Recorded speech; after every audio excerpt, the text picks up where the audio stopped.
Everyone remembers that awesome Spider-Man 2 game, or at least every old person remembers it. Well, unless you made the mistakes of playing the PC version. A mistake that I made as a child. A mistake that still haunts me to this day. This version of Spider-Man isn't just bad. It's like the developers decided on purpose to be a bunch of assholes and create a horrible Spider-Man game. There's literally no open world, no good combat, no physics, and no mercy to the players, to the countless children that played this game. This is Spider-Man 2 PC version, a sweaty fever dream that I'll never forget. Now, here's the thing, in 2004, Spider-Man 2 dropped for consoles like PS2, GameCube and Xbox, and it slapped, man, like my uncle slapping his dick.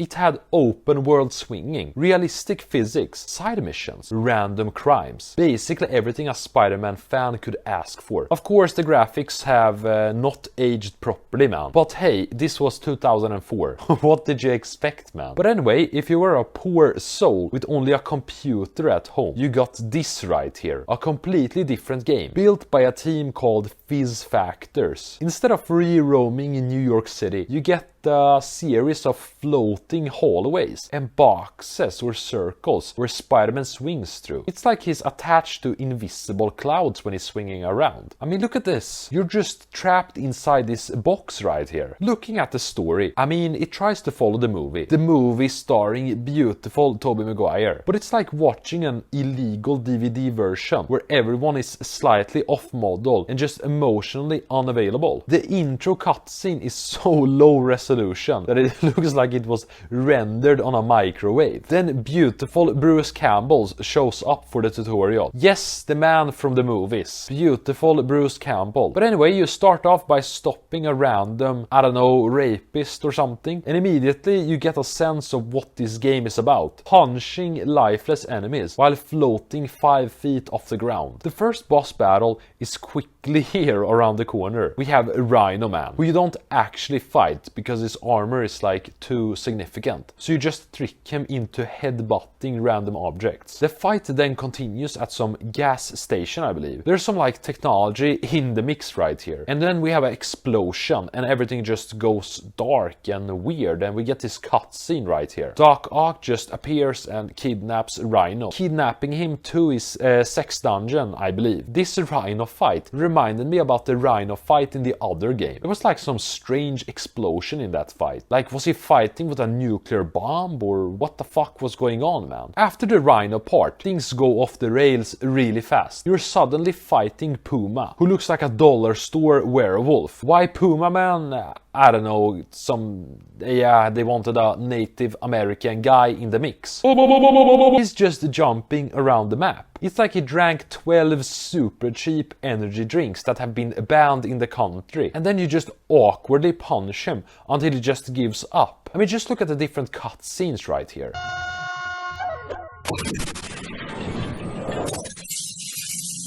And the best one, the final one where Puma's defeated.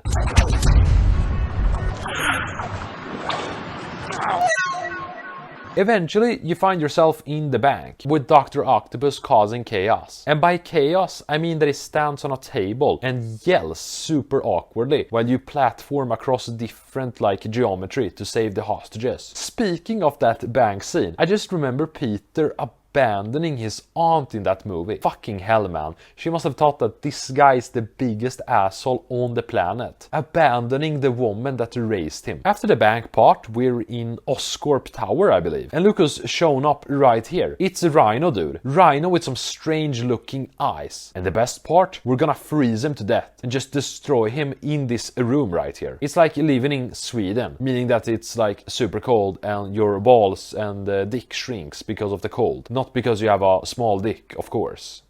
Somehow, after this, I never really understood how we're teleported to Mysterio, man. Each fight is some fake and weird cutscene, or just some small obstacle course where you're just throwing big rocks at him. No tension, no stakes, just a weird Mysterio. I must say that that's a masterpiece, if I'm gonna be honest. Eventually, you face Doc Ock again. Where do you face him? You face him on the train. There's some battle going on right here, some fighting going on, and after the train crashes, you're suddenly at his lair. And in his lair right here, you have to break in. But first you have to defeat like 50 evil rapists or thugs or something. People that he's hired to guard his super advanced machine. And then of course, final boss time. And this man right here, I'm gonna be honest, he's the slowest man on the planet. It's like you're fighting him underwater. You just beat the shit out of him in a lab full of floating pipes. And then it cuts to Peter saying, everything is fine now. I mean, yeah, everything is fine. Doc Ock just,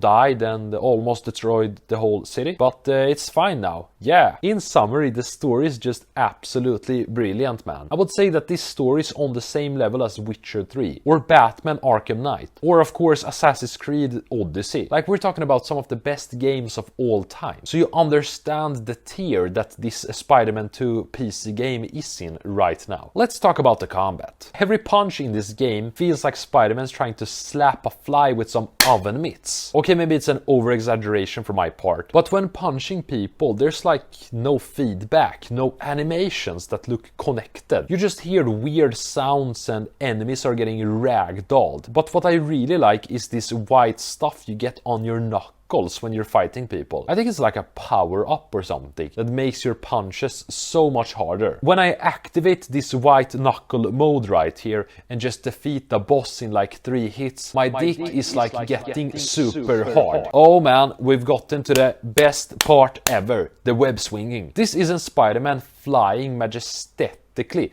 between skyscrapers. No. This is Spider-Man just floating forward, I believe. Yeah, your webs don't really attach to anything. They attach to like small circles or boxes in the air. It feels like there's no gravity or that you're like on the moon or something. Looking at the cutscenes in this game, I mean, they deserve their own horror category. Every character just looks like they were designed by me or something. Peter sounds like he's reading his lines during a nap or something, or like they just woke him up and told him to read the lines. Mary Jane's voice acting could be replaced by a Google Maps person, and no one would notice the difference. I mean, looking at the faces right here, their eyes are literally dead. They're dead inside, man. Similar to how I look, to be honest. I mean, Mysterio shows up in one cutscene wearing a fishbowl helmet that just reflects absolutely nothing. Like it's been polished with sadness. Polished with my tears. If we go back to the boss fights, man, I gotta be honest, I really love the boss fights. Puma is just screaming